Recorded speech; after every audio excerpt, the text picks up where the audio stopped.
Call to order the July 18th meeting of the Conestoga Valley Board of School Directors. Until we get a secretary installed, I will take attendance. Mr. Talley, Mr. Gensel, Mr. Hurst, Mrs. Strobridge, and myself are here. Here we have Mr. Dillman and Mr. Benigno. Mr. Benigno are joining us online. Will you please join me to pledge the flag? Pledge allegiance to the flag of the United States of America and to the republic for which it stands, one nation, under God, indivisible, with liberty and justice for all.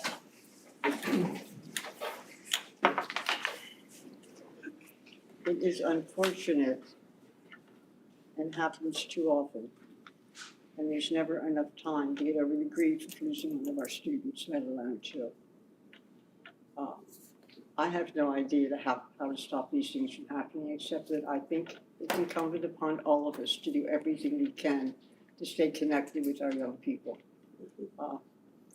In honor of that sad event, I would appreciate if we would take a moment of silence.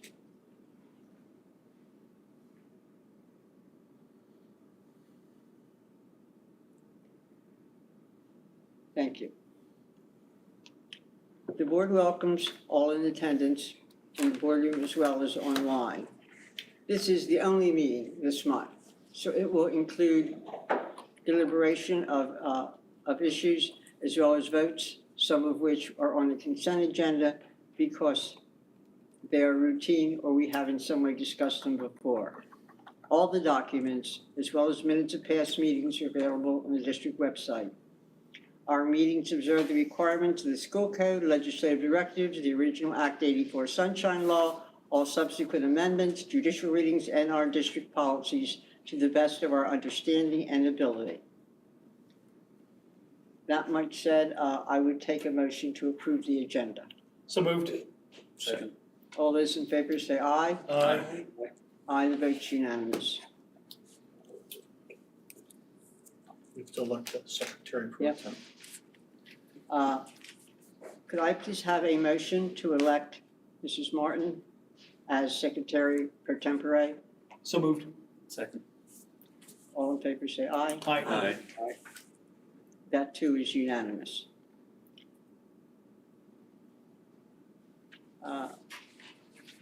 We have an agenda, so I would Comments? turn it over to the superintendent. Absolutely. Thank you, Madam President. We do have 4 additions listed in red on the superintendent's report that were finalized today. Elizabeth Slaymaker is our new K-2 emotional support teacher at Smoketown, and I'll be talking a little bit about her when I introduce our new hires. Janet Hintz is our new equipment manager. Eugene Booth is our new junior high assistant football coach. And Denise Martin is listed as a day-to-day substitute secretary. She's been coming in and helping out Marilyn Martin, no relation, on occasion during the past week or so. As our hiring process is winding down, we do continue to find exceptional candidates as we fulfill staffing needs to start the 22-23 school year. We've got a number at the middle school. Curtis Silver, Curtis, if you don't mind standing up. Curtis is a non-traditional educator. You may know him better by his YouTube alter ego, Mr. Weather, from Mr. Weather's World.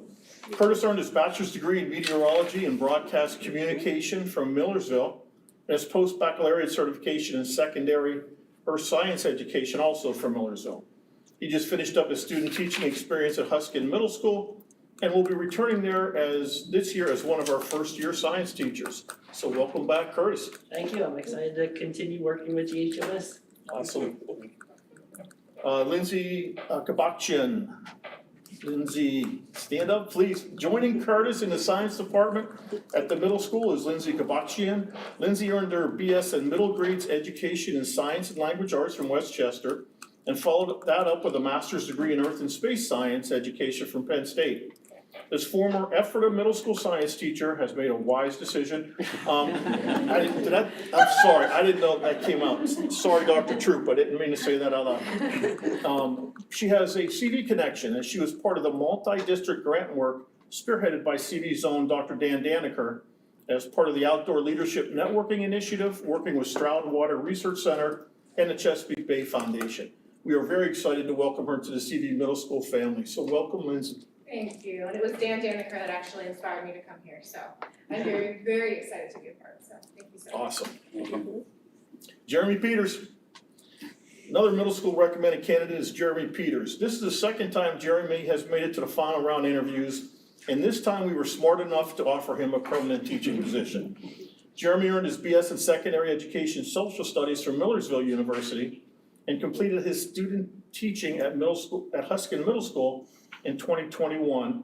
And then the second of his substitute positions this past year was to finish out the year here at CV.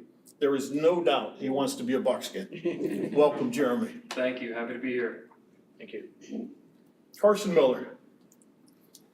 Joining Jeremy in the Social Studies Department at the middle school is Carson Miller. Carson is a coach for our high school track and field team, and more importantly, a CV dad. Carson earned his bachelor's degree from Marshall University in West Virginia and his post-baccalaureate certification from Millersville University. He's coming to us with experience as a job trainer for the IU, and most recently as a learning support social studies special education teacher in an emotional support classroom in the school district of Lancaster. We are looking forward to the positive impact he'll make as part of the Huskin Middle School team. Welcome, Carson. Thank you, happy to be here. Thank you. Catherine Zell. There she is, I knew she snuck in. Just when you thought we were done introducing new middle school teachers, we have one more for you. Catherine is a Ephrata grad, but who has spent most of her post-high school years in Maryland. She earned her bachelor's degree in English and American Studies from the University of Maryland, Baltimore County, and her master's degree from the Johns Hopkins University School of Education. She's coming back to Lancaster County with 5 years of experience teaching 6th grade in Baltimore City. We are excited to see her impact on the middle school as the 8th grade itinerant learning support teacher. Welcome, Catherine. Excited to be here. Okay, we're done with the middle school. Anybody else? Rachel, we're all good? We're good. Okay. Smoketown Elementary, Elizabeth Slaymaker. Elizabeth comes to us with a wealth of experience. After earning her bachelor's degree in interdisciplinary liberal studies with a minor in special education and exceptional education from James Madison University, Elizabeth worked at Philhaven as an after-school activities counselor and therapeutic support staff. After earning her master's degree in teaching, learning, and curriculum from Drexel University, she moved on to work for Berks County Early Intervention Head Start program. She gained further experience as a mental health therapist, a special education teacher, and most recently an autistic support teacher in the Reading School District. We can't wait to see the positive impact she will have working with our student in Smoketown's K-2 emotional support classroom. Welcome to CV, Elizabeth. Thank you so much, I'm honored for the opportunity. Awesome.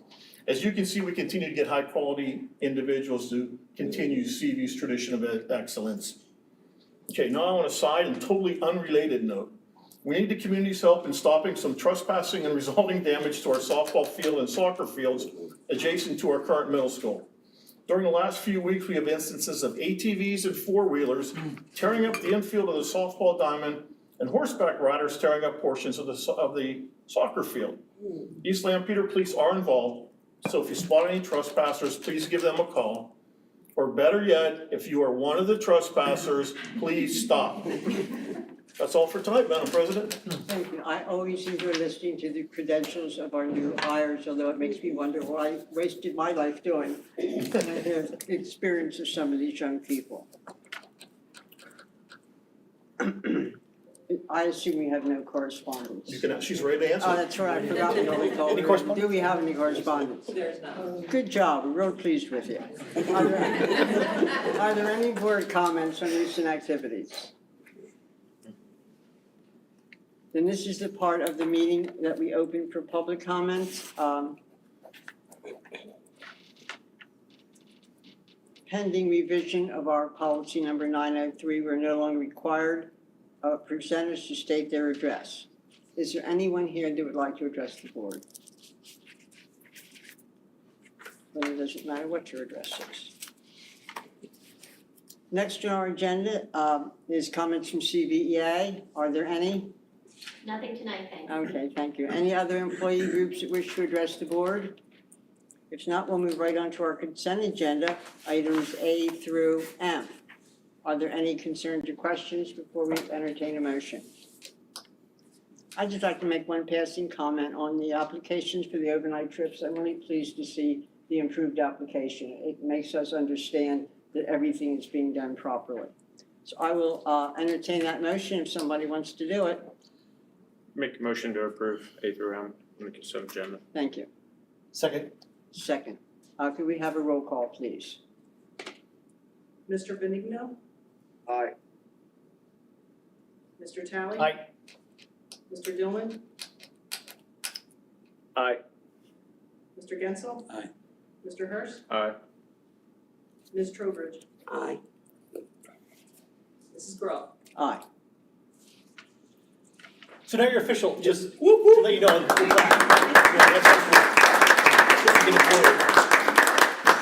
I can't convince him that I take names when you walk. Yeah, out. I wouldn't stay in. Well, you know, they're following the senior teachers out, that's what they're doing. I'll take their names too.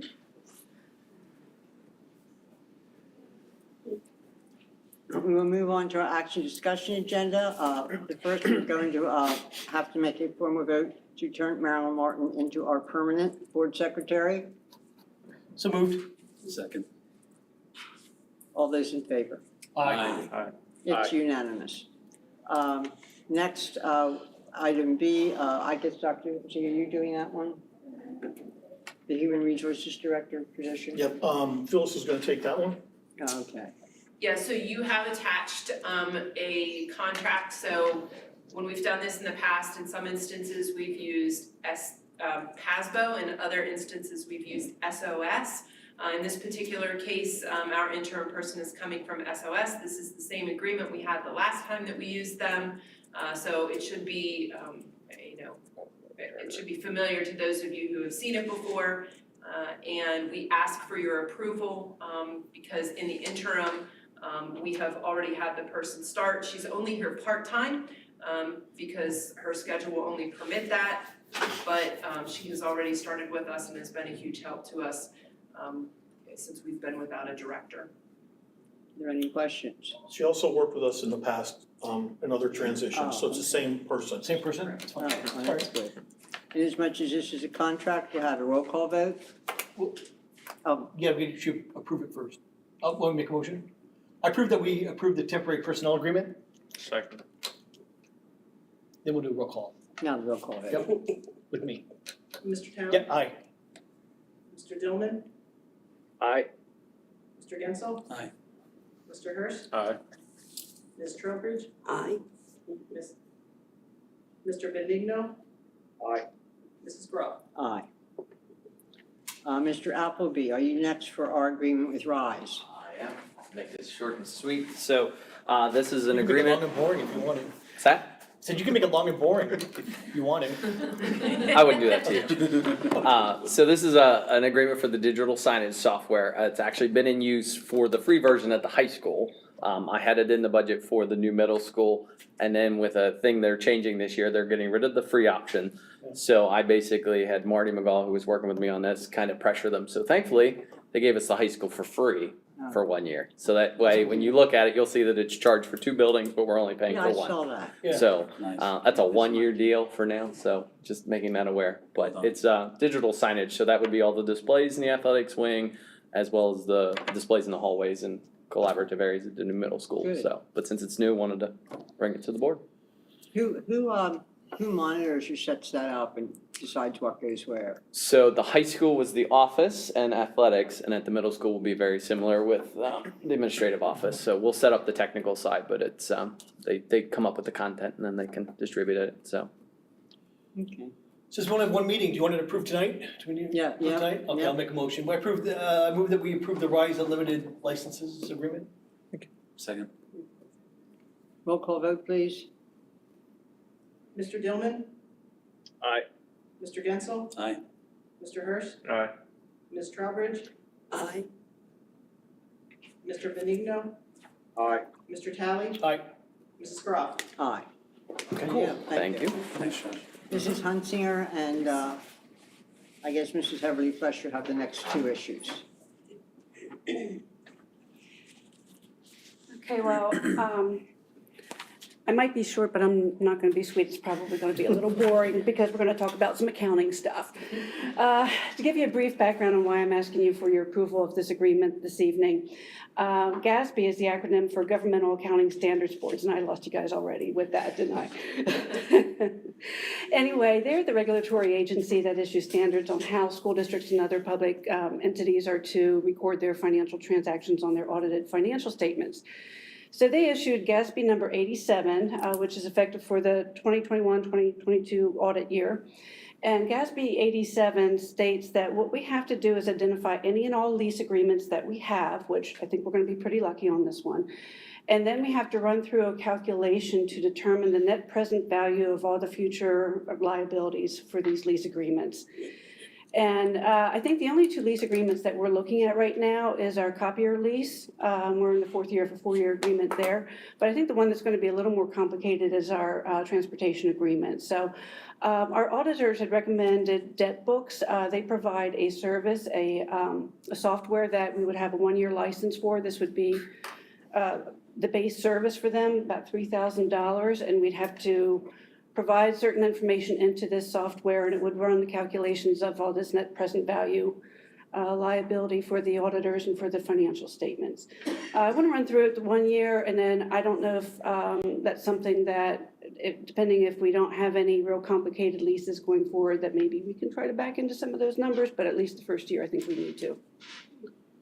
So I would like your approval on that for this evening so I can move forward with that. Any questions? How do we do it currently? It's not required currently. Not currently. Okay.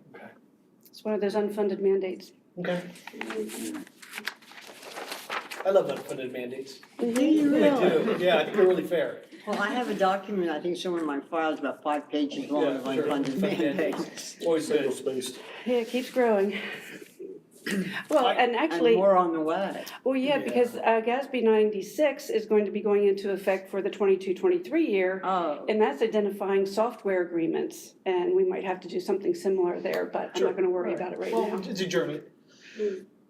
I want me to make a motion. You ready for a motion? Are you ready for I'm questions? always ready for a motion. Okay, I move that we approve the debt book agreement. Second. Roll call vote, please. Mr. Gensel? Aye. Mr. Hurst? Aye. Ms. Trowbridge? Aye. Ms. Benigno? Mr. Benigno? Aye. Mr. Talley? Aye. Mr. Gilman? Aye. Mrs. Groff? Aye.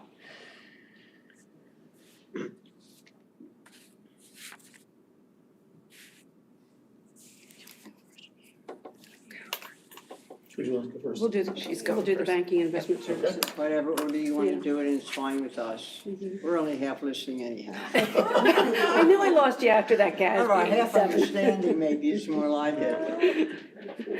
So anyway, this time of year is when I come to you and review our banking and our investment services for the upcoming school year and what our plans are. And just to kind of give you a little bit of history here, not going back real far, but about 18 months ago, we went out for an RFP, a request for proposal, for banking and investment services. And we hadn't done that for over 10 years, so we were due. So I went through all of the proposals in great detail, vetted them out, and what we ended up doing was electing to move our investments from another organization over to Pennsylvania Local Government Investment Trust. We use the acronym PLIGIT for them to make it easier. We've been working with PLIGIT for quite a few years now. We have our, they invest our bond proceeds, and we have our construction fund banking account with them. So we're pleased with them. We also elected to move all of our checking accounts over to Orrstown Bank. Very pleased with that transition. Good response time, excellent follow-up, and good customer service. So we're working with those as our primaries. So if you may or may not have found out that the Pennsylvania School Code, Section 440.1, is very restrictive of the type of investments that school districts can use. Typically, you can invest in treasury notes, treasury bonds, agencies, certificates of deposit. But really, at the end of the day, what it comes down to is all the investments need to be properly collateralized and backed by the federal government.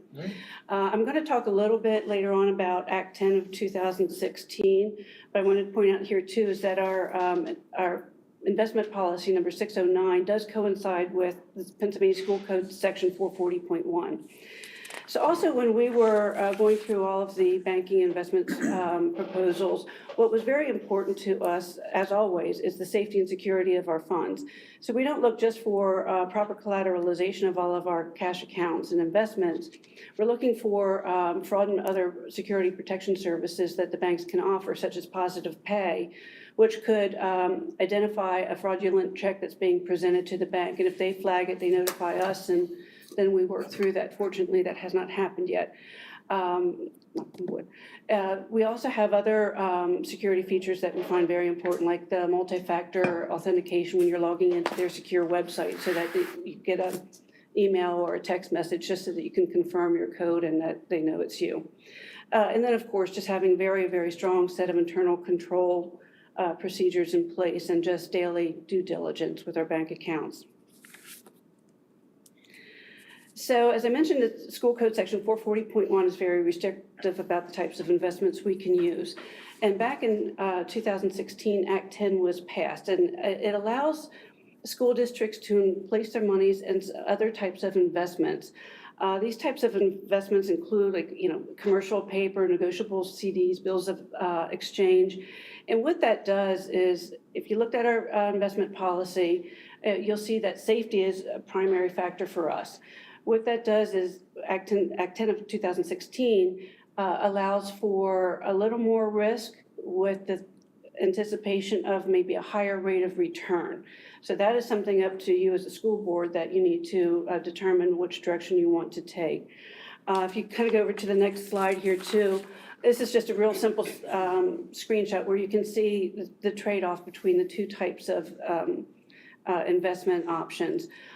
Again, we have not instituted Act 10 of 2016. That language is not incorporated into our investment policy, but we feel that it is our obligation to at least make you aware that this is an option that's out there. So any other questions on that? Do you know of any school districts that have taken advantage of this? Because I remember when it first came going to some, well, actually, and I apologize, I am listening to what you say.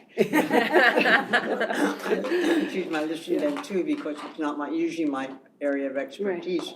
And it was quite scary what they were allowing school districts to do. The level of risk was, in some cases, I felt huge. Well, and I'll give you an example. Pliget does have a portfolio that incorporates some of these Act 10 investments into it. And their the composition of that portfolio is, as of today, like 37% commercial paper, 32% negotiable CDs. Now, they also have a team of experts that are vetting out all of these investments, but it still could be a fluctuation, potential loss of your investment principal. And we can't react as quickly as sometimes individuals Correct. can. Yes, yeah. And Pliget also told me they've got about 115 clients right now that are participating in some of these. Really? Yes.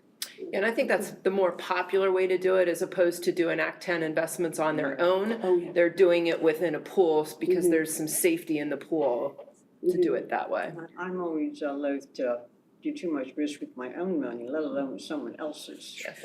I agree. Yeah, and the difference in the basis points for the interest rate is about 25 basis points. It's not much at all. Yeah.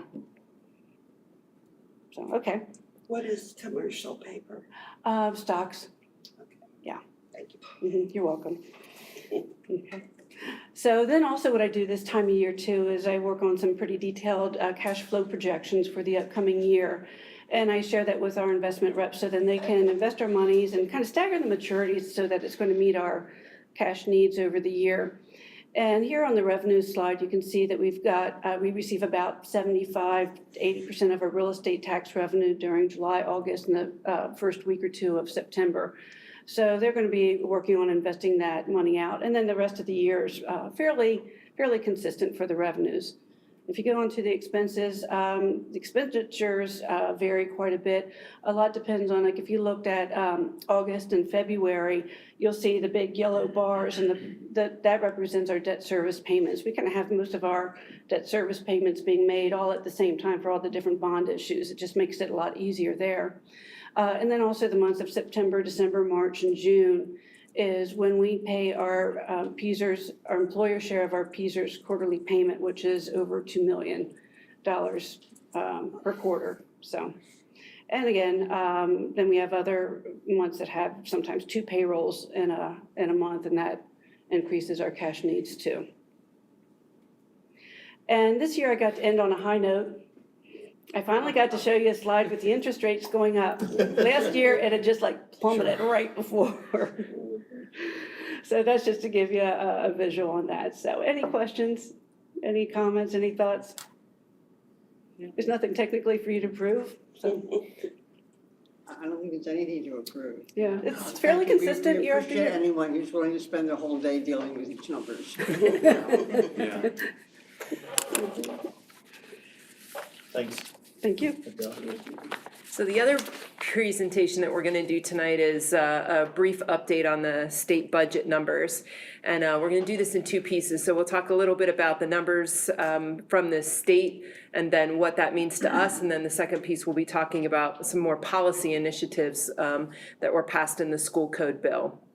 So to start, on the first slide, this is what the Commonwealth budget looks like. So it is a significant increase over where we have been running year to year, but not quite as much as the governor had proposed back in February, and I think that's to be expected. A lot of conversation about why it is a little bit higher than it has been past years. I mean, obviously it's an election year, so I think everybody was sort of motivated to make sure both sides could agree. My hope was that they would make sure both sides could agree by June 30th. That didn't happen, but you know, maybe one of these years we can get that backed up so we actually know these numbers before we approve our budget in June. That would be helpful. So you will see some different numbers if you read any news reports on this. I put the whole 45.3 billion in to this slide, but there is over $2 billion worth of federal COVID dollars within the state budget, sort of similar to the way we put ESSER funds in our budget. So that's all wrapped up into the 45.3 billion. So it's about a 1.3 billion increase over where we were last year, again, with the coronavirus funds into the budget. So the state is going to be able to put about $2 million into their rainy day fund. That rainy day fund had been depleted and pretty low for a period of time, so that's good to see that. The basic ed, the BEF and SEF stand for basic education funding and then special education funding. So you can see some significant numbers there, 525 million on BEF, 100 million on SEF. If you went back and looked at last year, you would see that the last year's BEF was around 200 million. So again, significant increase, and the SEF was about 50 million.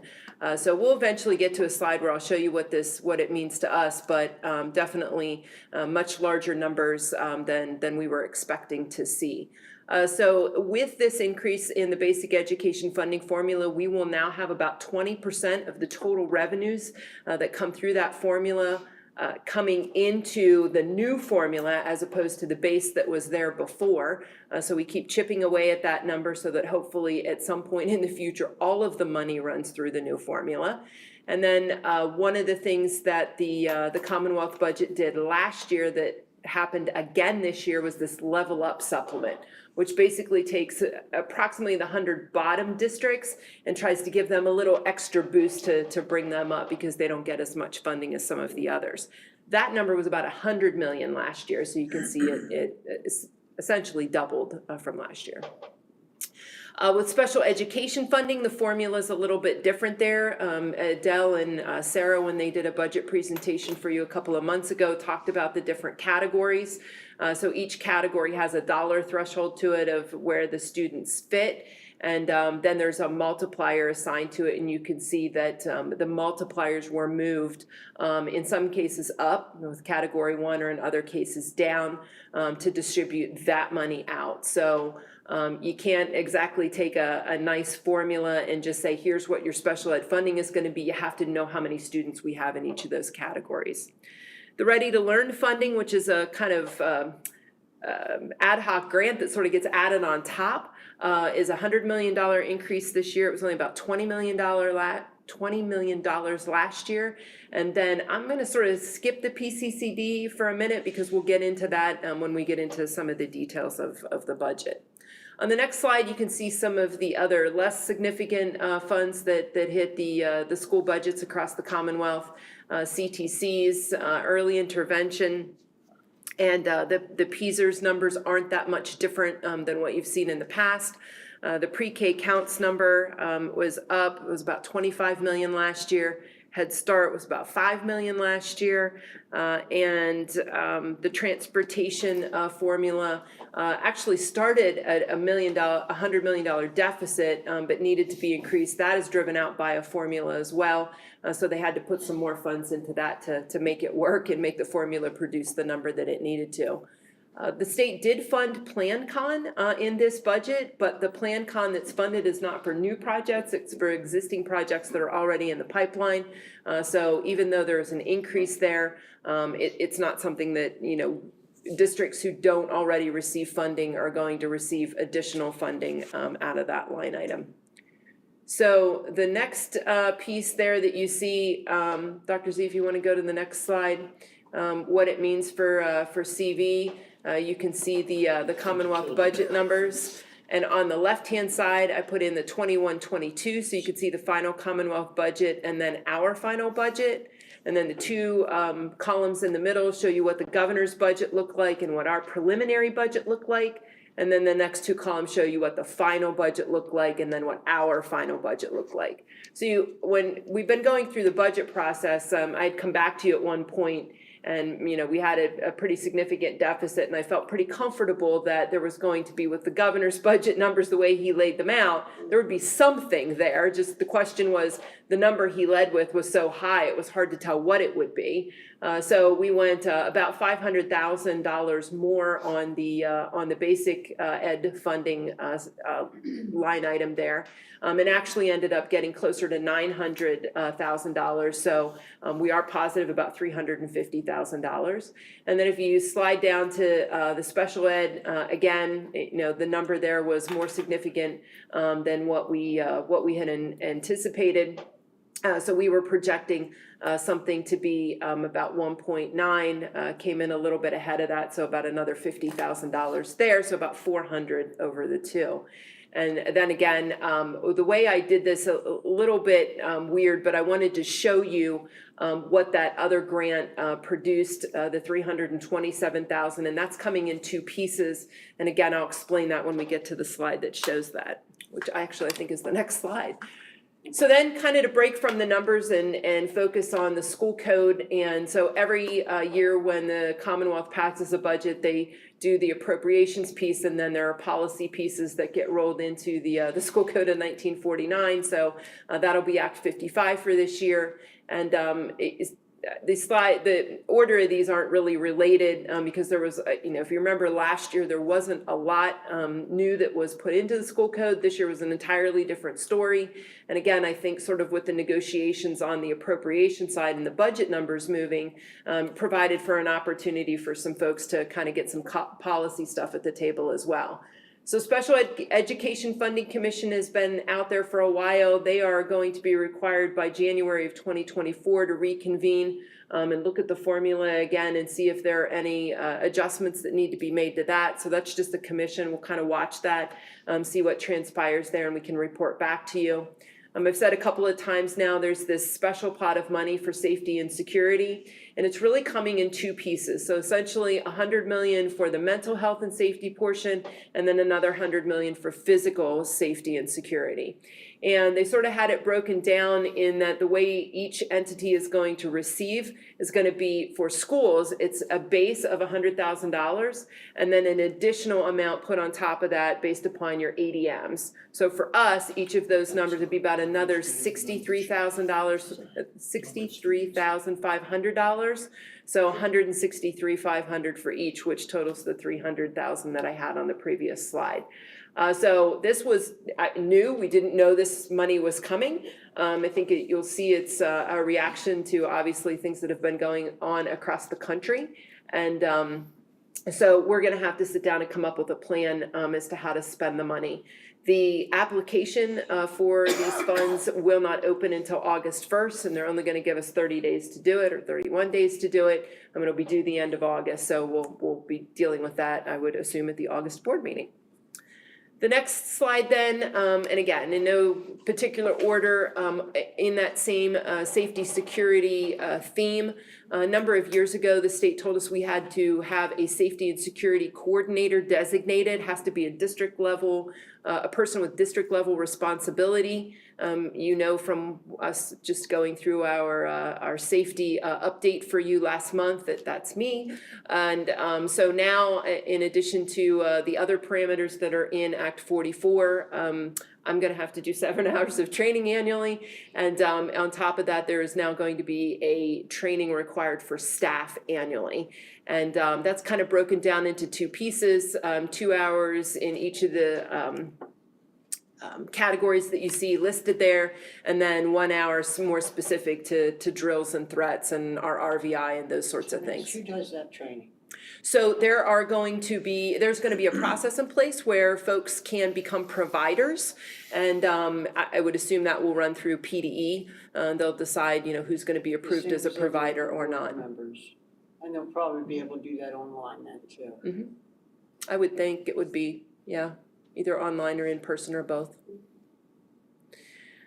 Threat assessment teams, so this has been a requirement for a couple of years now, but we also must do annual training there and ensure that information on the team gets distributed so folks know that we have a threat assessment team. We actually have them in each building that work with our students. Safety and security will also become part of teacher prep programs. So that doesn't really relate to us in that we don't have to do anything, but as the college and in the universities are preparing our new teachers, there will be a component that they're gonna have to be trained on as well. And then this is sort of an odd one, but there must have been some issues with nursing services to non-public schools. And so there is now a requirement that if you receive state funding for nursing and health services, that you must make sure you're providing service to the non-pubs to the same level that you were in the 18-19 year. And I think what you saw with the pandemic was some districts not able to keep that going forward. So the next slide then talks about, so the state has been, and you'll see on this slide and then on the next one as well, the state has been trying to come up with ideas to help with the teacher shortage. So one of them is this out-of-state applicants piece that will allow for applicants coming from another state to receive comparable instructional certificates out of the Department of Ed if certain criteria are met. I didn't want to go through all the details of that, but just to let you know that it's out there. Some provisions with home education programs in that students can participate in other extra or co-curricular activities. There's also an academic course component to that, and then allowing them to be into CTC or CTE programs. And an interesting piece here, we don't have to provide district transportation, but if there is transportation operating and available to them, they can choose to use it. So that's a little bit different than it's been in the past. The school meals that we've talked about before, when Teresa was here, the alternate meal threshold increased from $50 to $75 a debt in order to offer the alternate meal. An interesting piece about this is the exact language, if you remember when Teresa brought the policy to you, that we got told by PDE had to come out of our policy. So I raised that issue and I'm waiting to hear back why we had to take it out if now we're increasing the dollar amount. So hopefully we'll get an answer to that to figure out what's going on. Teresa was not happy. Right. I didn't want to tell Teresa because she wasn't happy about it in the first place, and so. I've never seen that woman unhappy. She was fired up. And we'd followed the PSBA policy, so, that obviously, we all thought we knew what was happening with this, and to be told by PD it was wrong was a bit of a head scratcher. So we'll try to get an answer on that. And then special education students, so those turning 21 years old in the 21-22 school year can be enrolled in the 22-23, although those parents and students need to make a decision by August 1st for that. And then the last slide, again, some miscellaneous items. So PDE is actually going to be required to develop an online course clearinghouse that will be able to be used not only by public school students, but non-pubs and home educated students. One of the bargaining chips in this whole budget development, if you'd remembered reading in the paper, the governor was trying to put some charter school regulations in place, and he was forced to end that effort in order to get this budget passed. So that has been put on the shelf for the time being. The earned income tax credits, which allow for scholarships to non-public, for students to attend non-public schools, got an increase of about 41%. There were some CTC pilot programs specific to cosmetology and barber training. And then a couple of committees and commissions that are going to be instituted and created going forward on talent recruitment. And again, back to trying to fill that pipeline for teacher shortage and on education and economic competitiveness to make sure that we're doing a good job there. And there will certainly be stakeholders, a variety of stakeholders involved in both of those efforts. And then also, in addition to the online course clearinghouse, say that 3 times fast, the PDE is also going to be developing a structured literacy support program that we're going to need to put in our professional development programs. So a lot of different policy sorts of things in this particular budget this year. So if you have any questions, we'll try to answer them. Some of it's so new we haven't really been able to dive into it yet. So if we don't have an answer, we'll certainly get back to you. Questions? I appreciate that we have conservative projections when we do our budget. I'd rather have it wrong in this direction than the other, but here's my last question. In some areas, we've gotten considerable increases, or at least more than we anticipate. I always worry about a government that gives it to you with one hand and takes it back, with the other. But with these increases in the BEF, does that mean we will fall under the hold harmless regulations come next year's budget? I wouldn't anticipate that. I think what's going to happen is the increase that, a lot of it's going to depend on who the governor is, right? But the increase you're going to see next year, everything that I have read is the increase this year is historic. So the increase you're going to see next year is not going to be anything close to what we saw this year. It wouldn't be as much, but they can't take us the other direction, am I right? Because of hold harmless, they can't lower what we got. Well, remember, it all works on the formula now. Right. So you can actually get less one year than you got the previous year because the way the formula functions, and we can certainly dive into some of the detail with this, some evening when you all want to. It's not just how your numbers, so we can report our numbers and our numbers go into the formula, but it's really where we rank out compared to other districts across the state. So where in the past, when the state had a formula in place and we were able to basically take the criteria in the formula and calculate it, we can't do that any longer because we know what our numbers are, but we don't have any idea how everybody else's numbers are moving. So the complicatedness of the formula is having things like your local effort is now part of that formula. Your number of ELLs is part of that formula. So there are a lot of components to it. And the lion's share of it is still that average daily membership number, that enrollment number. But even if you had rising enrollment, if your enrollment was rising at a rate slower than other districts, you could actually get less one year than you had the previous year. I was ignorantly hoping to see us on the list of the level up. And when I didn't, I saw us, it was at 0. I was a little bit confused, so I dug a little deeper into some of the charts on the other graphs and finally found out why. It's because we don't have a low enough poverty rate. Correct.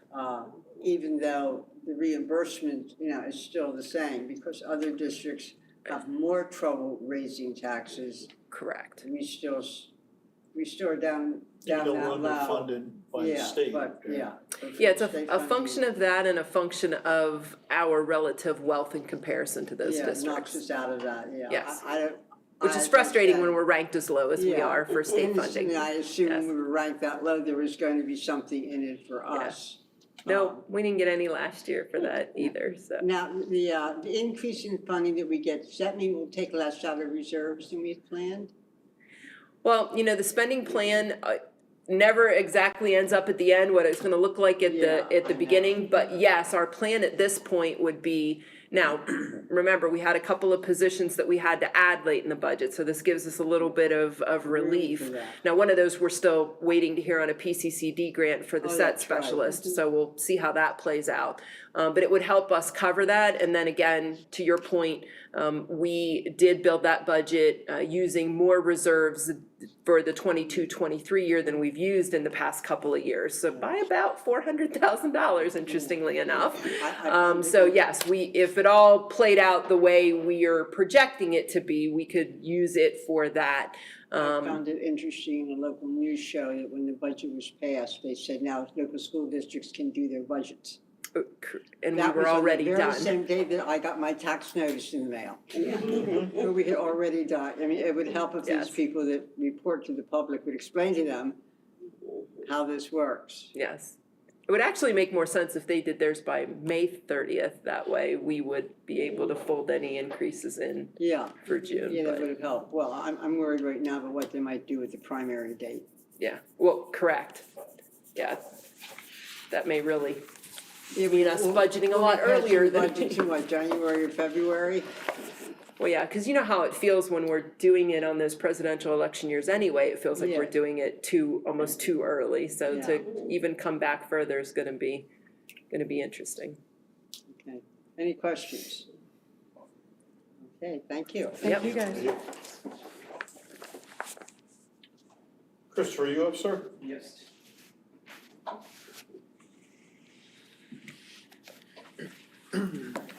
This is Christopher Peters from. Yes, from Rotherham Maine. Architects. Good evening. I'm here to present the rebid numbers for renovation of the old middle school, new Smoketown Elementary. If you want to open up the bid comparison one, that has really everything's on there. The bid tab, the other attachment there goes into everybody's bids, all the backup, their numbers, so you can dig into that. I'll go over the overview here. There's the original, we did have that on there, and the rebid number, so you can see the difference. GC, the original number was 11,888,000, and the rebid was about $1 million less. I will say, under the GC numbers here and the electrical numbers, we have alternates listed. Last week we met and discussed the alternates that we would recommend the board to proceed with, along with the base bid numbers. And so those are listed on there, and I'll just go through those briefly. In the bid tab attachment, it has the other alternates that we're not accepting. If you have any questions about that, we can dive into those as well. The deduct on the entry canopy, the $183,000, that was a new canopy, the front entry. It's a standalone, and we felt like that was a good savings to take because we're still over budget, and that entry canopy you can build at any time if you feel like there's a need. There hasn't been one there now. So felt like that was a good savings. The Efis Repair, that's the exterior stucco, around the building. It's really a recoating. It'll get a fresh coat and patched and all that. So it's a good long-term thing, so you don't have to deal with any damage that is there or is pending on that. That was a good price. It was the lowest one, I believe, of the bidders. And then an additional play field, multi-purpose field, for $113,000 was the other one. There was a few other site ones, a few other architectural ones that we did not take under the general construction. That was the biggest savings from the rebid. It was about $1 million. We did do probably the most rework or difference in the drawings in the general construction bid. So that's good news there. HVAC. That one went up about $482,000. We had no alternates there. There weren't really many change. I don't think there was much at all changed in the drawings. That was just the nature of the market. So the one thing that's not on the spreadsheet I didn't say is that it's the actual low bidders. So ECI is the general construction contract. Myco Mechanical is the HVAC, and we're recommending them for $4,807,460. For the plumbing, it's SM Friday was the low bidder, also no alternates. Their number was slight bit higher than the plumbing number last time, $1,137,600.50. Not sure why that's there, but electrical is low bar, their electrical division, and here we have 3 alternates as well. Because we deducted the entry canopy out of the general construction, there's some lighting that was in that, so that one went along with that for a small deduct. Additional power to the site, that is power for the Christmas light display, permanent site power out there rather than something being makeshift every year. So that's 35,000 almost. And then the Cat6a cabling, the base bid had Cat6 and Cat6a. It's best that everything would be Cat6a moving forward, and the functionality would work a lot better. So we're recommending to approve that as well. So for low bar, the number would be $5,121,060. And then food service, small increase from last time, $528,000 for $11,400 is the bidder on that as well. So all told, it's about a savings of $383,000 to do the rebid. The additional power, is that used for anything else? I mean, that seems like a chunk of money to use for 1 week out of the year. I don't know if it's used for anything. Well, it's not, because currently it's extension cords upon extension cords. So it was an opportunity that could be used for other things in the future. I know the general, when we were talking about that one, is the community that has a lot of attendance from the community and has every year. Oh, I know it does. So part of the consensus was we didn't realize that they didn't have any power, that they've been running everything by extension cords. And I didn't know about the extension cord. Yeah, so since the site work is going to be done, it kind of made sense to say, and we have to move it. And that was the big thing, because of the changes to that whole back parking area, they have to move it to the front side of the parking lot now. So we'll need more extension cords. Yeah, well, and there's because we're adding that thoroughfare also. So the entry and exit for that whole event will be easier, but now you don't have like sidewalk and cones covering up. We have to use all that, so you would be driving over them. Okay, So it kind of made sense as an investment to say, and I know the kids really like that, Yeah. and I've come to Yeah, I enjoy know, that show. I know it gets great attendance, but it Yeah. just seemed like, I didn't realize they were stringing a bunch of extension Yeah, cords. yeah. We all had the same, our eyebrows all went up, and we're like, oh, maybe this could be a good investment for Yeah. them. Is that for the And it light gives them a show? chance. Is What's that that? is that the light show? Yeah. Yeah, They do other than just the holiday light show. They do light shows throughout the year for TSA type stuff. yeah, Yeah. and that's what I was They do asking, other if stuff TSA is too. going to use Well, that I'm for sure other once you purposes. know that there's a power source out there, Sure. since we're focusing a lot on versatility with some of these, it adds that versatile Okay. Sure. component to that to say, hey, what do you want to do? Yeah, you that know. makes sense. Okay, thank you. Yeah, good question. Any other questions on these numbers or the bids?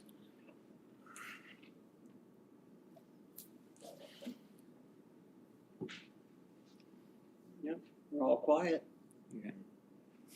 It's kind of one of those, it is what it is. Everything Yeah, came well, in higher If for it the most weren't for part. the Yeah. HVAC, we'd have done a lot better. That was, Yeah. Right. And there is opportunity to, the project moves forward, we get the contractors under contract, we can all sit down with them and say, was there anything else that you saw? And have an exercise where we can talk about any other cost-saving items out of the gate, or maybe we can start with even a small deduct change order to well, start the the bottom project. line is, we did save money. Correct. And I think we had an obligation to the taxpayers to at least, put out that effort to do that. Although, the way things are going, this is already above budget, and I assume that won't be the last time we'll see that happen in this project. No, we still have to bid out Leola, so Yeah, that, we can expect that for that too. And I think one of the guys, I can't remember which one of you guys had mentioned that, but You'll have to speak up if you want everyone to hear. The 25% over budget, that's happening across the board. Right. For construction projects, rebids, all that stuff, everybody is seeing 25% more. It's just the way the world is right now. Yeah, well, I keep, Also recently opened bids for a project, brand new building, and they saw prices that were 25-30% over what they estimated. well, I just keep reminding myself of how much you save on our financing, That's right. you know. We've got it, so Yeah, it's locked in there. that's in place. Yep. Any other questions? Will these get locked in? Do we need to approve this tonight? Yes. Yeah. Okay. Yeah, this was a choice of whether or not we make it an action item. That's fine. So if someone wants to make that motion, I can make the motion to approve the Smoketown bids bids as presented, as presented, yep. I second. could we have a roll call vote, please? Mr. Hurst, Aye. Ms. Trowbridge, Aye. Mr. Benigno, Aye. Mr. Talley, Aye. Mr. Dillman, Aye. Mr. Gensel, Aye. Mrs. Craw. Aye. Okay, so we move forward. Thank you very much. Thanks. Thank you.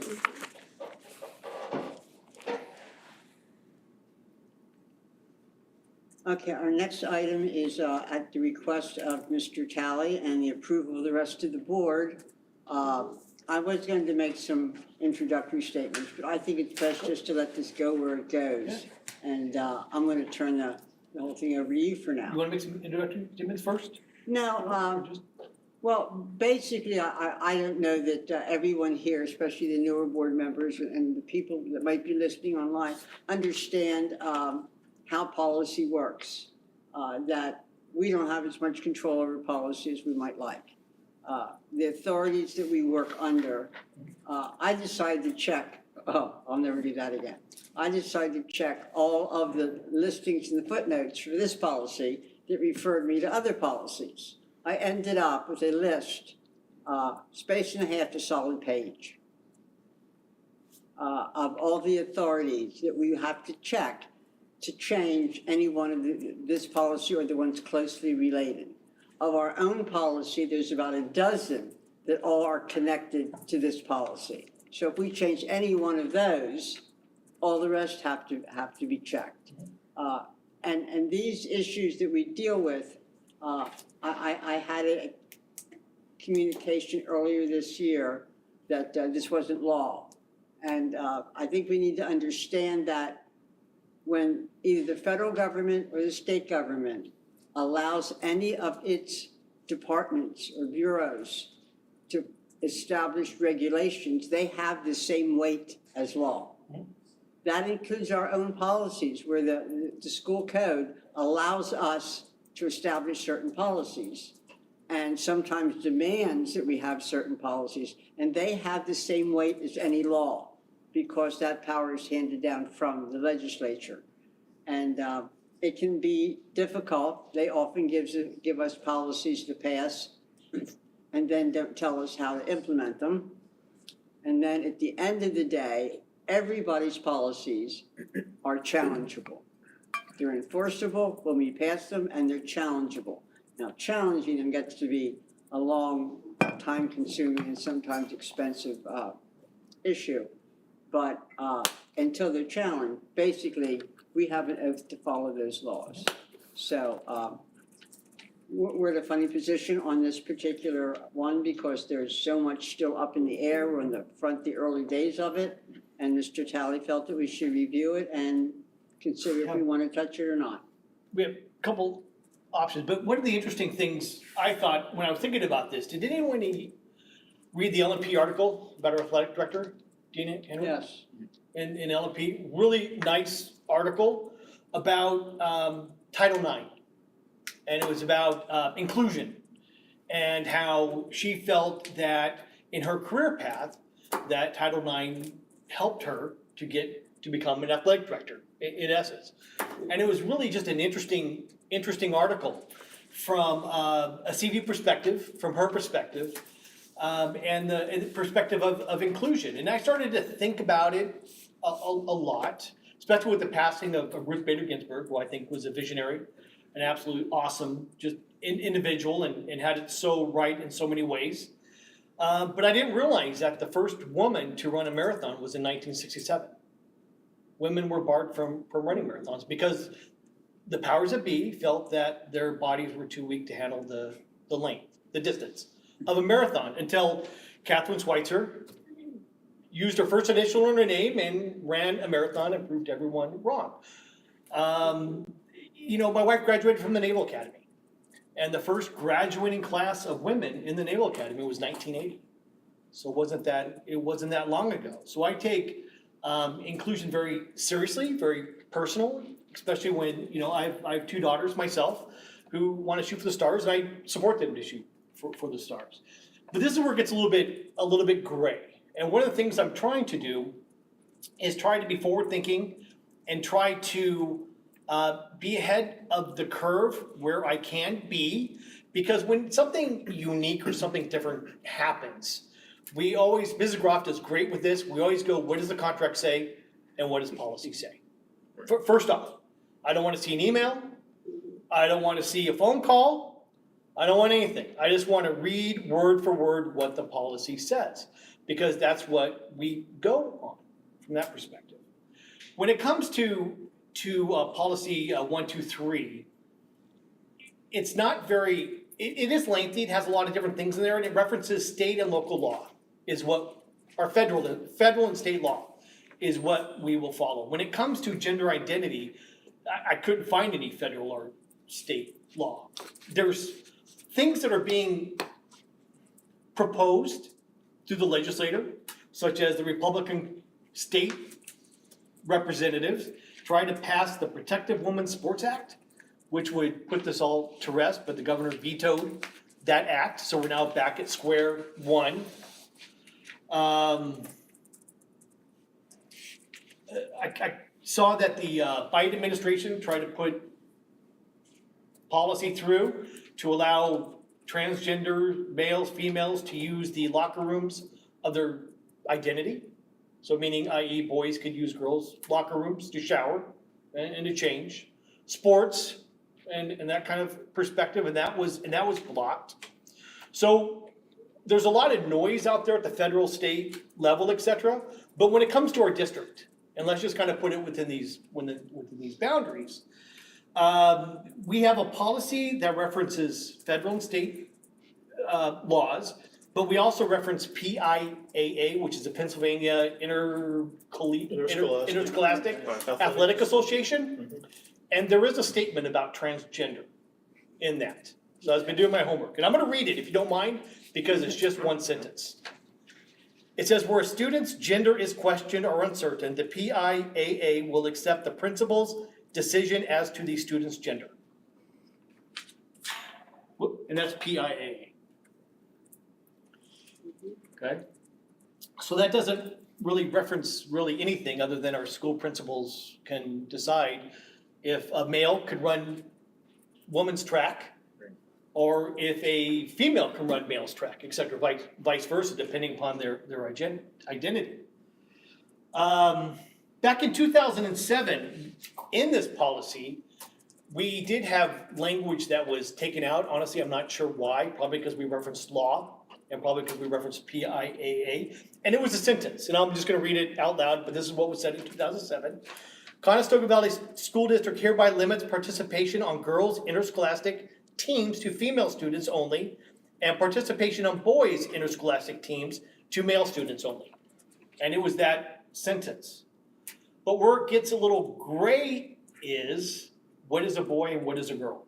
What is the definition of that?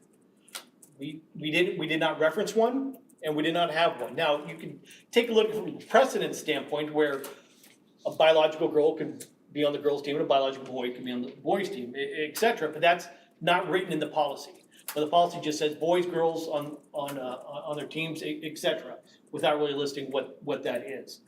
So from a district standpoint, we have no federal law, we have no state law, we have PIAA, which is great but not helpful at all. So we have nothing. So if and I'm gonna use track just as an example because it gets a lot of the publicity. So if we have a male athlete who wants to run female track, there's really nothing we can do on the Conestoga Valley School District because we go to our policy and there's nothing in our policy that says they can either do it or they cannot do it, et cetera. So our hands are tied. And we really have three options. We have, actually a couple options. We have option number one is do nothing and just let the policy ride as it may, because this is a special policy review. You know, I still, Dr. Z, I still want to keep this on the normal policy review schedule. I don't want to make this date as a revision, et cetera, because it's just going to be a change.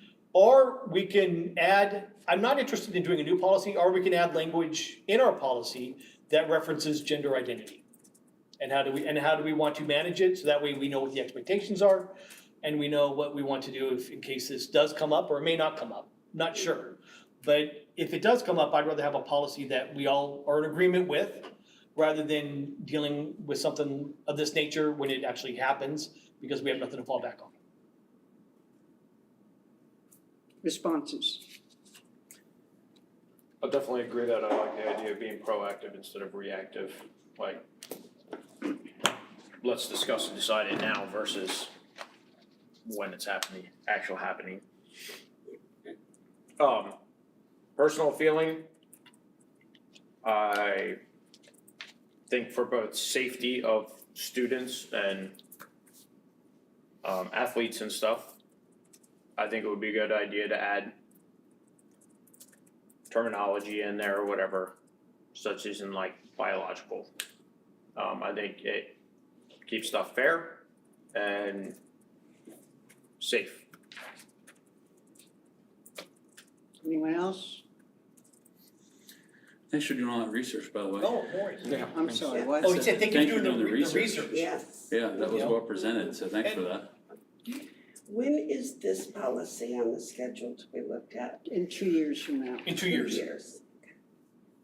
We're right halfway Yeah. in our 5-year cycle.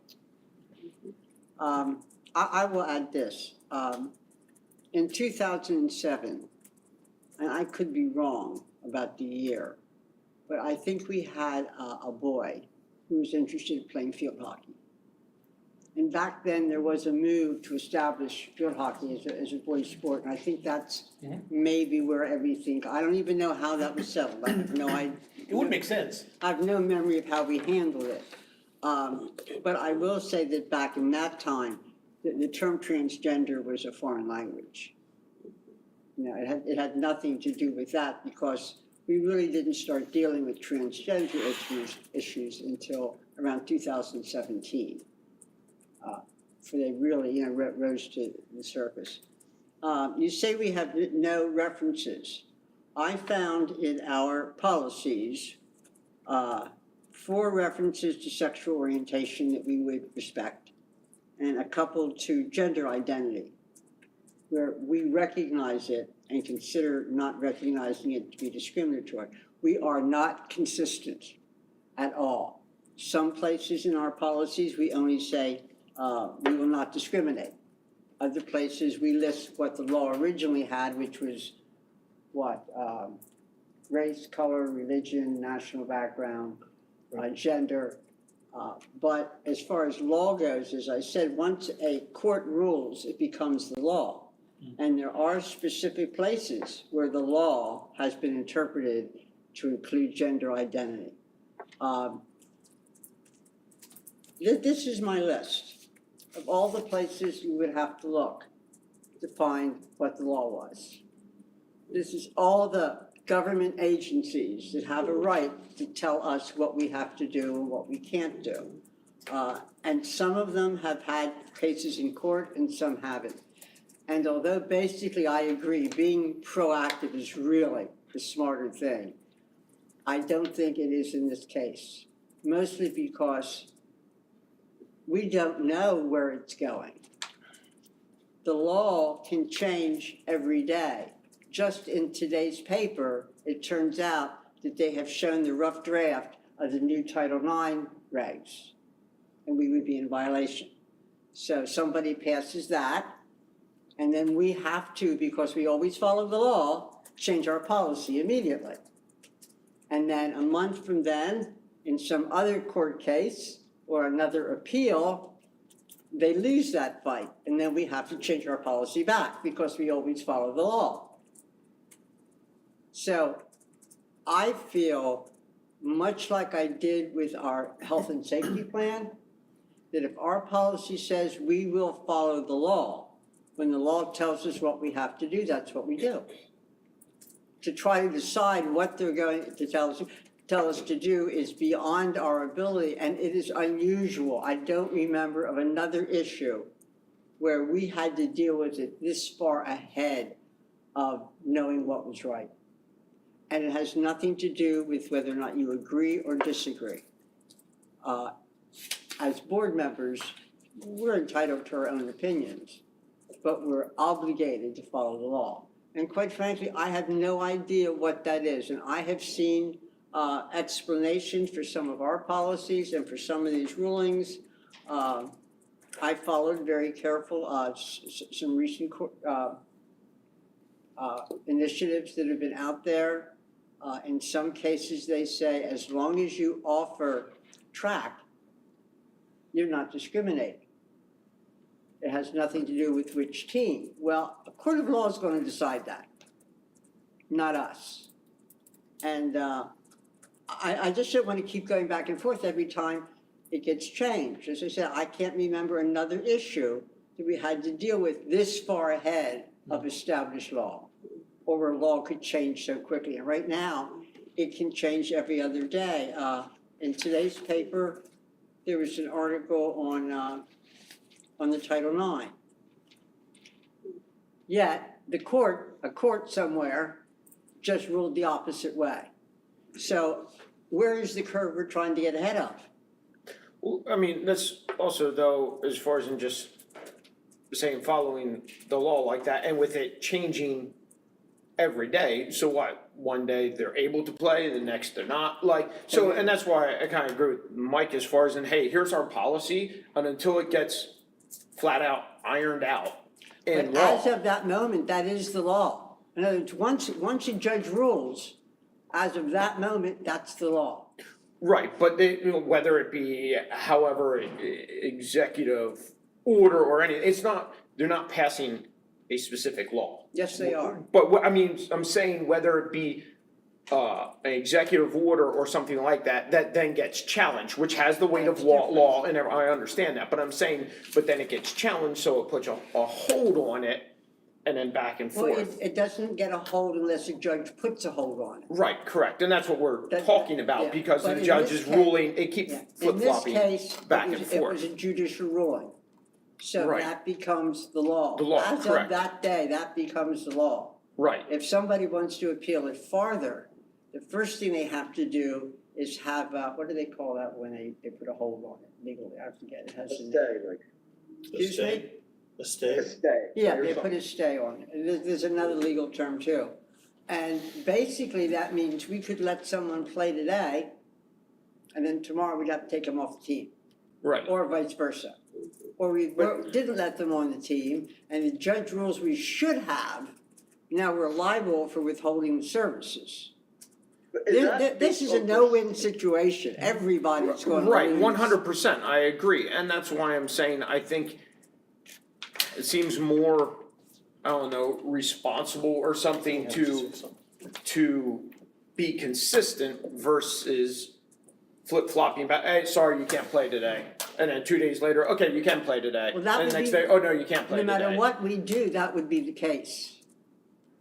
No Right, matter and- what we do, if the law changes, well, and I may have exaggerated, it's not gonna change week to week, but it is Sure. going to change, and sometimes. It does change all the time, And right. sometimes within Going one through the court season, system. when sometimes it could change in the lower courts during any one sports season. No matter what our policy says, as the law is ruled differently, it will change. There's nothing we can do to stop that. In just a moment, Mr.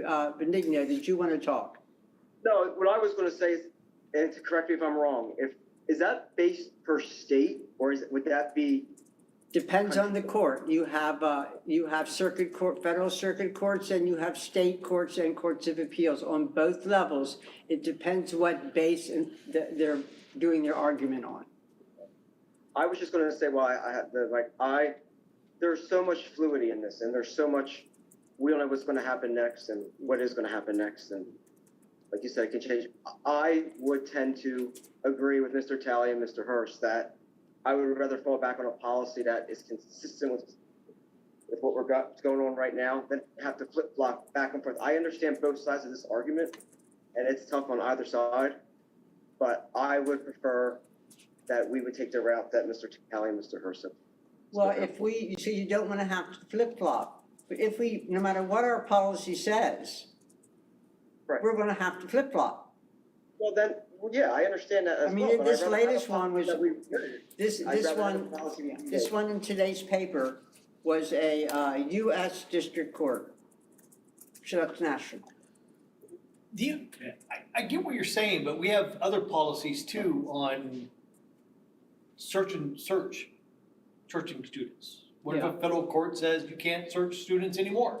We'd have to change our policy. And yes, we would, but right now, that's not, an issue that's being fought every other week. This is a new issue that has never been established. I don't think student searches are gonna change, but, Throw that as an example. yeah. That we can't. Any of our policies can be negated or added to not of our doing. But no matter what, my point is, you're right, you'd like to have a policy to go to. Whatever the policy says won't matter. We will still have to move back and forth according to what the courts tell us to do. Right, I understand, but I mean, So what? then so the policy what could do be we just, gain? we're gonna follow state and federal law, and that's it. What do we Like- gain? Well, we already say that. We say that already. No, I'm saying that's all you would have to put in the policy. That's what we have, because that's what we have to deal with right now. What do we gain by putting one side or the other? And I don't care which side. By putting either side in policy, what do we gain? Nothing, because it'll be changed by the courts when they're ready. And we make ourselves more of a target for a lawsuit if the ruling goes against us. As it is now, as long as we rely on stable legal recommendation, we protect ourselves. Right, and I understand what you're saying, I'm not arguing that. I mean, if you can tell me what we gain by being specific in policy, I'm all for it, and I don't really, in some ways, care which way it goes, because I happen to know that it's gonna change. Right. For me, it's about, if we're gonna talk about being proactive, the gain for me is proactive protection. I'm sorry. The gain for me is proactive protection. Yeah. The reason I appreciated Mike's research that he did is because it puts an emphasis on the importance of particularly girls' sports, women's sports. And I think that's something to be protected. So one of the proactive things is to say, hey, we're gonna fall in this standard because we see you and we wanna protect that. We wanna protect your right to privacy, we wanna protect some of those other things. So we're just setting a standard of protection and saying, this is what we'd like to see in place, and it might change. And like you said, we're subject to the law, we have to follow the law. It's no different than the mask issue that was up, that caused so much contention in the community, which I was a part of too. Understanding the law and how it needs to be implemented versus not. At the same time, sometimes, and I feel this way, it also, knowing our community, sometimes it's effective to just kind of say, hey, we're gonna protect this. This is a line that CV's kind of drawing in the sand at the moment, and that's harsher language than I mean it to be. But it's saying like, this is something we were willing to protect. And then if it comes up, like Mike has stated before, we decide, do we wanna fight it or not? There is a future protection thing here. That comes along with concerns of a girls' track team, and then one day there is a boy there. It's just similar to what happened in Hempfield, and there's a boy there. And now these girls have to adjust and all that kind of stuff. And it's not taking away from the individual concerns we have for transgender kids. They deserve everything everybody else has, a right to be cared for, right to education, all of those things. This is a tough area because you have many for the one or one for the many. And somebody has to draw a line somewhere. The federal government can't draw a line. They don't know what to do. They're trying to protect everybody at the same time. And anytime they touch anything, they make a mess of it. Yeah. We're all in agreement. Granted. So from a community standpoint, sometimes it's a matter of, I want to protect this. This is worth protecting. Yeah. And it needs to have a conversation every time. So let's put something in place that says this is a conversation, but at the same time, we're holding to this because this is worth being protected. And for me, that's, I can't disagree with your perspective, though. I do think, if I remember correctly, there was not a boy on the track team, he withdrew and did not participate, if I'm correct. yeah, I'm not, I just know the initial effect. I think, well, let me ask you this. Do you think it would behoove us to try to find out what law there is out there right now? I mean, right now, I don't know. I'm not a lawyer. I'm not familiar with the latest cases. Mr. Dillman has a question. But before we move forward, is it worth it for us to at least try to find out what is considered the legal standard right now? Yes, Mr. Dillman. Absolutely. Yeah, I think, yes, absolutely. I think regardless of which direction we go, while I very much respect the research that you've done, very much respect the research that Mr. Talley has done, I'm not aware that any of us are attorneys, right? So I think before we do anything, we need to pull in counsel so we all have a good understanding of what is the actual legal landscape. What are the risks? Where does it stand today? Knowing that it's very fluid, right? That it could change, but I think we need to have a good handle and a solid basis of what are the regulations and the laws in place that affect this issue. And then I guess to answer the question that you posed in terms of what we would gain by modifying this policy, regardless of how it's modified, I think we would gain two things. Number one, we would gain clarity in a policy rather than what I would view it as a bit ambiguous right now. And number two, I think we would gain a position that the board feels is best for the Conestoga Valley School District. Be that as it may, that at a certain point in time, federal law may require us to change that. I don't think we should wait for federal law to dictate our course. I think we should decide what we feel is best for Conestoga Valley School District and implement that policy. And until and unless that violates federal law or other regulations, that's what we feel is best for the direction of Conestoga Valley. Well, do I understand what you're saying is if there is law to be obeyed right now, that's what we should be doing. But if it's as fluid as we think it might be, then we use our own judgment. Well, I think, yes, I think that we need to know what truly is the law that governs it now. And I think at that point, we have no choice but to follow it, correct? If I'm understanding that correctly. But I think the first step is to understand what is the true legal landscape, then determine what do we feel is best for Conestoga Valley School District within those parameters. Okay. I will tell you this, I did hear from the president of Hempfield's board. And I haven't really had much of a conversation with him. I'm not familiar with their process as of now, but I expect to talk to him. I'm always willing to let somebody else do the hard front work and then we'll follow. But they took 15 months of research. They still came up with a policy. Yeah, they did. They came up with a policy. They came up with granted contradictory legal advice. But I think that's the nature of what's happening right now out there. But even with that, they took 15 months to look at this. I don't know that we would need 15 months to do that. Can't help but feel in that 15 months, we'd have to switch directions half a dozen times anyhow.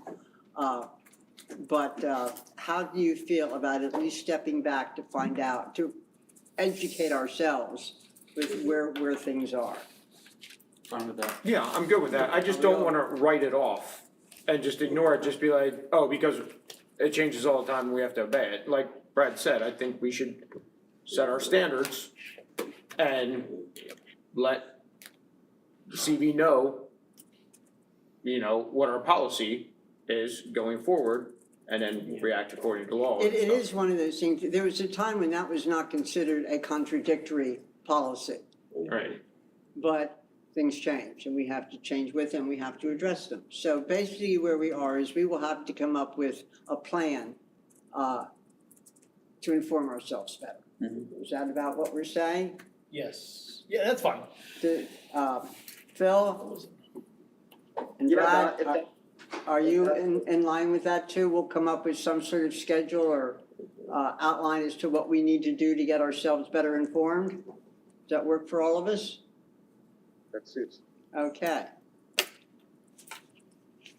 That went smoother than I thought it might.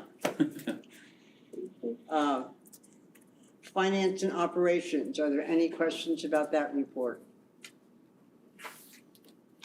Curriculum and instruction, is Dr. Mann here? He was going to. He's not, but I'm gonna cover for him. Okay. Dr. Mann had talked about the middle school assistant to the assistant principal job description, in that we've increased it from a 10-month to a 12-month position because we are not hiring an additional half-time person.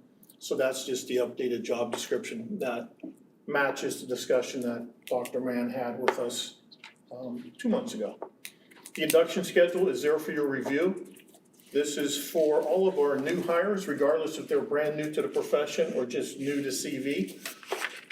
They go for 5 days, and you'll see that on Wednesday, there's lunch with the school board. So if you are available, Wednesday, August 10th at 12 o'clock in the high school cafeteria. You are welcome to re-meet the people that we've brought to the board meetings over the last few months. And we're looking, I believe it's up a little over 40 new people this year, which is awesome. Talking with my superintendents across the county, they're all seeing the same number of new hires this year. We've been very fortunate. We're statewide, there's a teacher shortage. Knock on wood, we've got a great reputation, and the people that are coming are excited to join the CV family. So again, that's for your review. It's a very comprehensive orientation and induction. And this year, for the first time, we're doing elementary tours on that Thursday. So all teachers will see all of the elementary schools, not just the ones that they're assigned to, which is pretty cool. Good. Is that who's heading it up each day at the top, like with Andy and Tanya and Sean? I'm sorry? At the top of the schedule, is that who's kind of heading up the teaming Yeah. aspect? And these are all teachers that are a part of the team.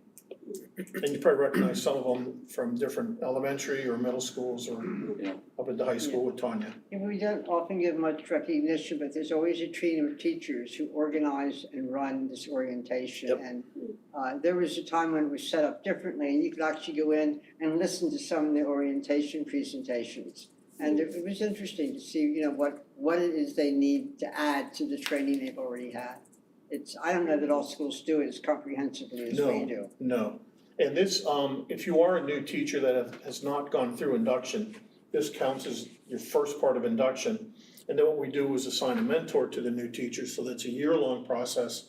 So that every month they have certain tasks that they complete with their mentor teacher in order to get their induction certification so they can get level 2 after 3 years.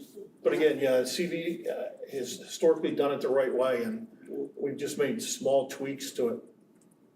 It's a great introduction to what's expected of them, what we expect in classroom management, what we expect in discipline and so forth, so that we are consistent. It's a great program, something to be proud of. So that was just information only there for you on the C&I report. Is there anything on federal funds, Dr. Z? No, not today. The IU PSBA Language Academy reports are mine. As usual, I posted your PSBA report. I would add to that I will give credit where credit is due. PSBA was very successful in its focused advocacy during this budget period. They were focusing on special ed, career and technology, and emotional support programs, and they got considerable increases in all 3 of them. So it's nice to see them be successful, and I think that focusing on a few issues was important, which would lead me to believe if you are one of the people who are sent this survey for your priorities, fill it out. Yeah. Because that's where they will put their emphasis in their advocacy. So I did mine just today. It was sent to me without a live link. I know how to get in touch with them. The other thing is also in your today's email, you would have gotten your legislative edition. And it's very long, but in the middle of it is a really good list of all the changes that are coming up in the school code. Just so you sort of know what's there, if you want to go back to your email and just scan through. Very similar to what Mrs. Everly Flesher showed us. And there's also some of it coming on the federal level. And when the federal level gets involved in education, you really have to hold your breath. And they are looking at some sort of program to put people in classrooms where teacher shortages aren't there. And it's sort of scary if you ask me. I'd rather put that effort into training teachers than finding people that are willing to do that. But we'll see what that turns into. Is there anything from the CTC? No, I have a meeting later this month. Oh, okay. Construction team update. I don't know which of the three of you wants to take this. There comes Fred, he's brave. Yeah.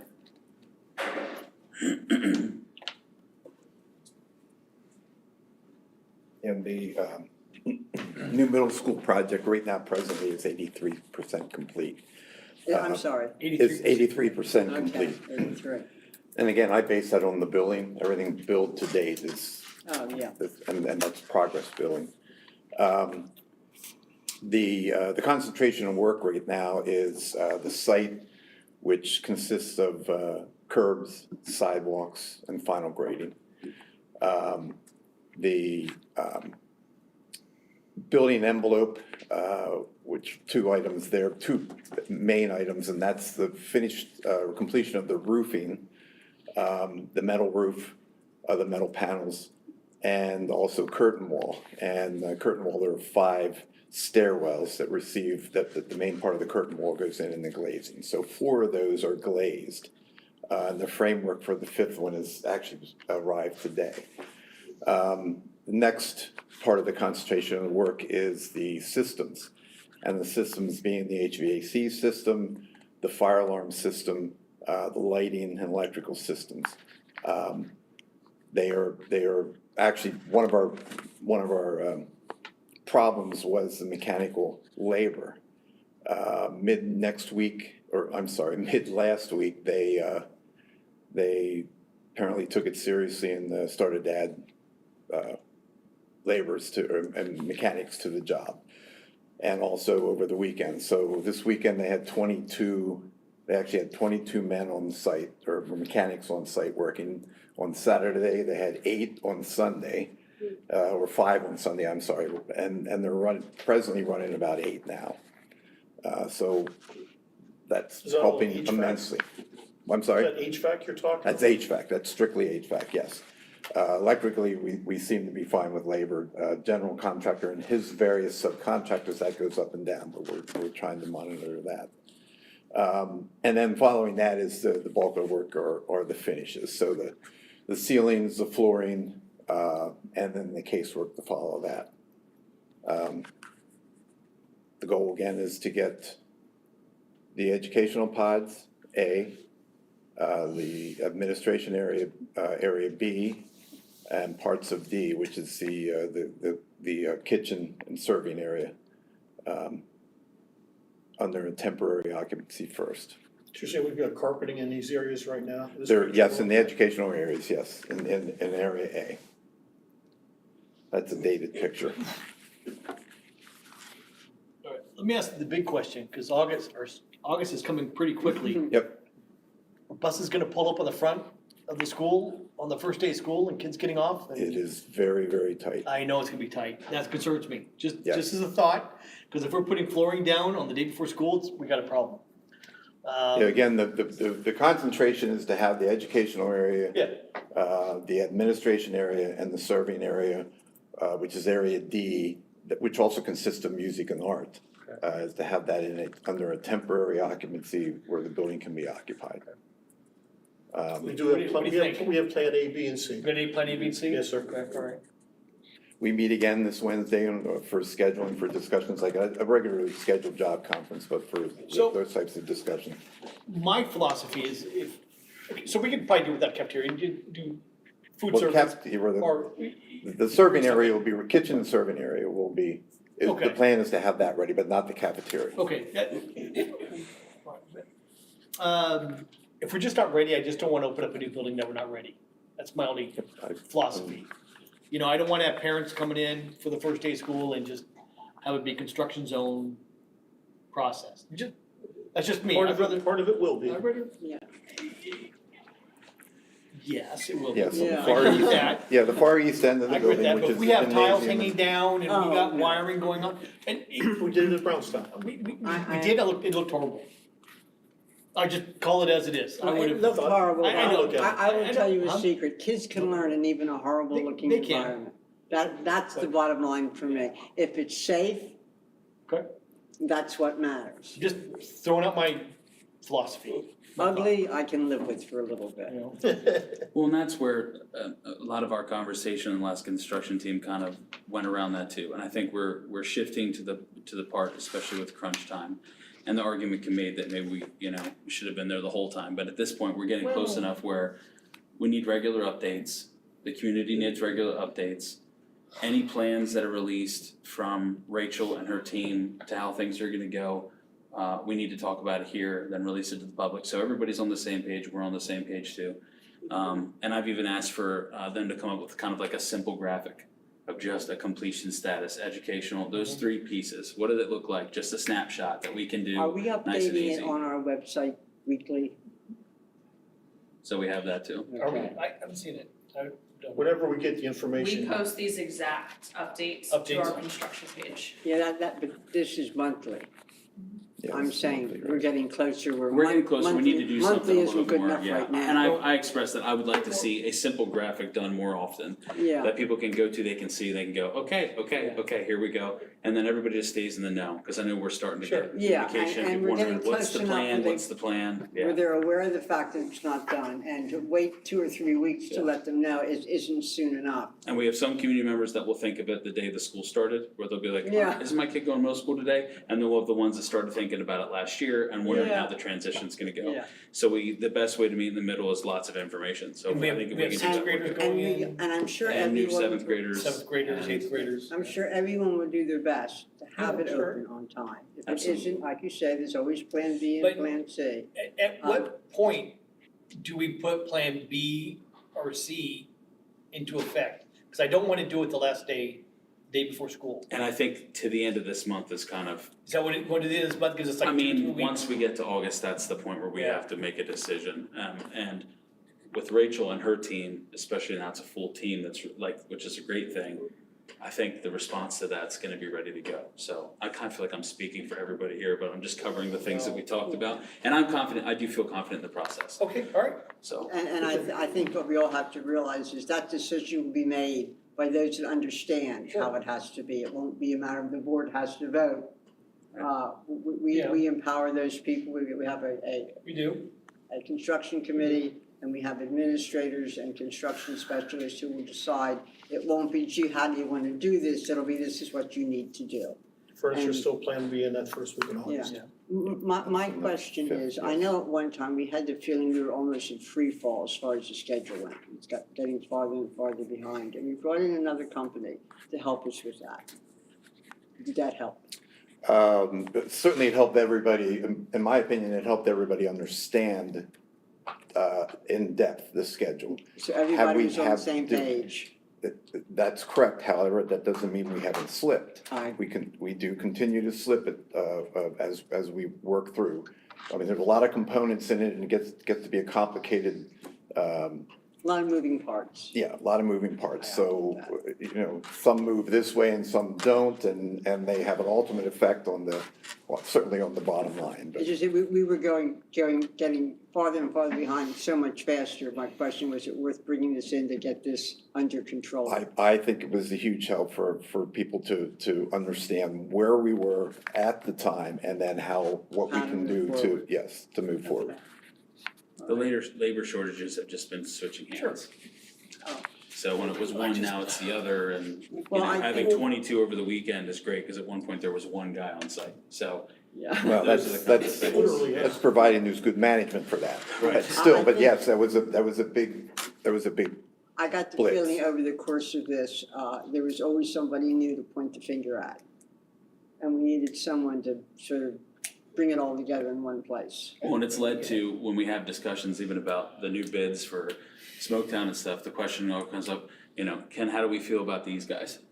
How do we feel Well, about these guys? I heard a Like, couple of names that I recognized, Yeah. and I know we had no problem with. The others I'm not so sure, but again, there's a point where we're a lay board. Mhm. And that's why we have a construction committee, or somebody that we rely on to pay attention. Because if we have a bidder, that we have reasonable basis for questioning whether or not that they are worthy of bringing in, low bid or not, we have the right to exercise that choice. Yes. And I'm expecting that the committee did that when they brought those to us. There were many benefits to the rebid process. Oh, really? We'll just leave it at that. Oh, no, that's good to know, because Yeah. we only saw it in terms of the dollars. Yeah, there were certain names that shifted around there. Okay, that now, more reliable names rose to the top. Oh, that's good, that's another reason why. Again, Less if he's problematic feeling good names. about it, then I'm feeling a little bit better about it too, and Yeah, his head wasn't looking like mine by the end of that meeting, so. oh, well, good, that's good news. Yeah. Any other questions? So we got 6 weeks. Teachers are gonna move in, administrators are gonna move in, blah, blah, blah, all that stuff, and we're gonna be okay? Should be. We ordered the tents, so they Okay. should be here soon. I'm just Alright. kidding. No, I think, And we have a viable plan B? I don't know what Yes. plan B is. from what I understand, yeah, and that's the benefit of having Rachel and her team already communicating with public, already getting everybody kind of up to speed and Okay. kind of into that nature of what middle school is gonna be like. Because again, I have a future middle schooler and one Sure. leaving, going to high school. Yeah. So there's been good, solid communication to the community, and so that platform's already established, not only from the website standpoint, but also from the one who's heading it up personally. So that tied in with everything else, I feel like we have a pretty solid plan. And the reason why I ask is that this is our only meeting for July. Yeah. And then our next meeting's in August, which is in the middle of August. Yeah. Next week, school starts next week. Yeah. So if we have Houston, if we have a problem, I'd like to know earlier, if you don't mind. Absolutely. And the local municipality and the code enforcers are also Sure. on a, we communicate day to day with them Yeah. to know They if have to there's do nothing, inspection, yeah. so that we don't have any blind side hit us at the end. And that doesn't mean one won't, but Something we won't try to stay as proactive Yeah. on that as possible. Most you can do is your best, and we have a plan B, and either way, it'll work out, and our kids will come back to school on time and start a good year of education. Well, and they've talked about a lot of different things, even like how we had to start the COVID year too with some staggered starts. I mean, it seems like they're talking about all kinds of different things, so. But again, you try to trust our experts and they Yeah, just to make it work. Yeah, and it's Make just, it work. starting school is stressful as it is. Absolutely, especially in a transition year. And with trying to get a new building, I understand why it's delayed, so don't take this badly. Probably should have been done when the school ended. So we kind of have the whole summer to get it to where you need to, Which was where you need the to be. And I plan. understand, I get it why it wasn't. Yeah.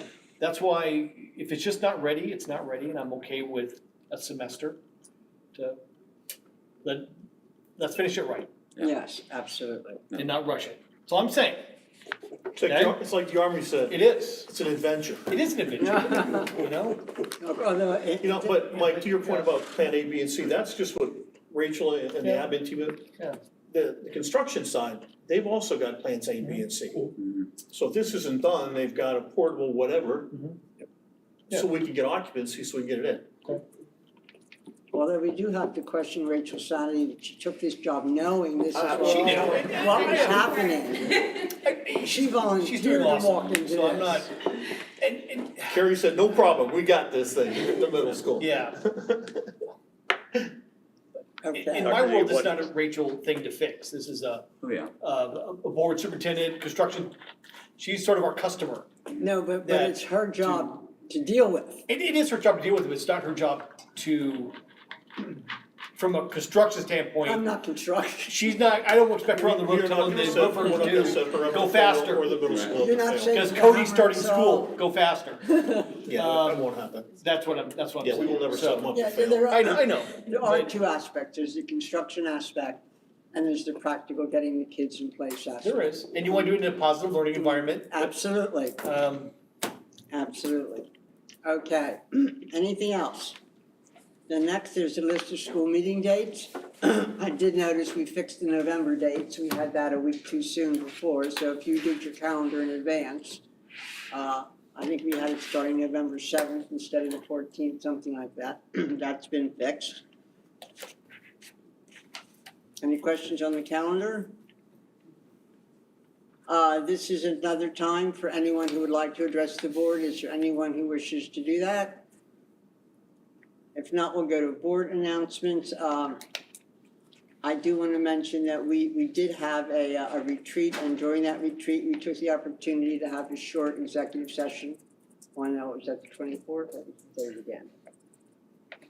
That was that. The 27th. On the 27th, we had a short executive session. Any board announcements or initiatives you want to bring up? Do you have any other policies you want us to go over? I have no policy, but just my condolences to the Smith and Zook family for their tragic loss again. Definitely a heartfelt loss, just horrible, and my sympathy to the family. I think there are so many issues involved in this particular episode of TV. And the one that, the only one that I can say we have any part of addressing is the emotional health of our children. This is something we have to always be aware of. And we have to remember every time we start a board meeting that they're the reason we're here. And we should always be aware of that. Madam President, if you don't mind, I'd also like to just say thank you to the faculty and staff that responded to the tragedy and provided just heroic support. We should be to all the passing out more of our students. CV Strong pins because we prove it so many times that it takes all of us to be that strong. Yes, they were phenomenal. We already went over dates. I would take a motion to adjourn to executive session for personnel and student matters. So moved. Second. All in favor, say aye. Aye.